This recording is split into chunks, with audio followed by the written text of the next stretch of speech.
আপনার প্রিয় মানুষের প্রায়োরিটি লিস্টে আপনি নেই। সে আপনার সাথে যেভাবে ইনভলভ, অন্য কারোর সাথে ঠিক একইভাবে ইনভলভ। আপনার সাথে সময় কাটাতে যেভাবে স্বাচ্ছন্দ্য বোধ করে, ঠিক আপনার আড়ালে অন্যদের সাথে সময় কাটাতে আরো বেশি স্বাচ্ছন্দ্য বোধ করে। কিন্তু ব্যাপার হচ্ছে, আপনি এই পুরো বিষয়টা জানেন।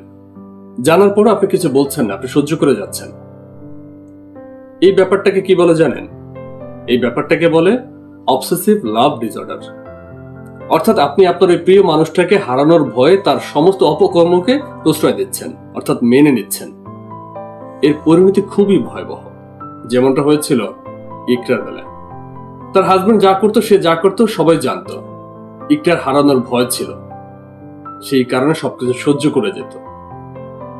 এই সহ্য করার ফলে যখন একটা সময় গেল যে আর সহ্য করা যাচ্ছে না, জীবনটাকে শেষ করে দিল।